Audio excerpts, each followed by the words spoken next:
சனாதன தர்மத்தினுடைய பெருமையை நாம எல்லாரும் உணரணும். முதல்ல அதுதான் ரொம்ப முக்கியம்.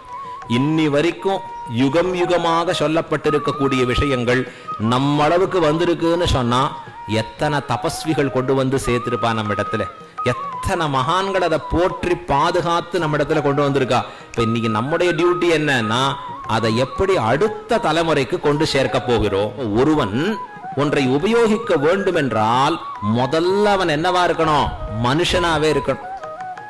முதல்ல மனிதனாக இருந்தால்தான் அந்த பண்புகள் தான் அவன் அடுத்த ஸ்டேஜ் கொண்டு போகும். ஒருவன் மனிதன் சொல்லணும்னு சொன்னா அவனுக்கு இன்டெலிஜென்ஸ் மட்டும் வளர்ந்தா போராது, அவனுடைய கேரக்டர்ஸும் சேர்ந்து வளரணும், அவனுடைய பண்புகளும் சேர்ந்து உருவாக்கப்படணும்.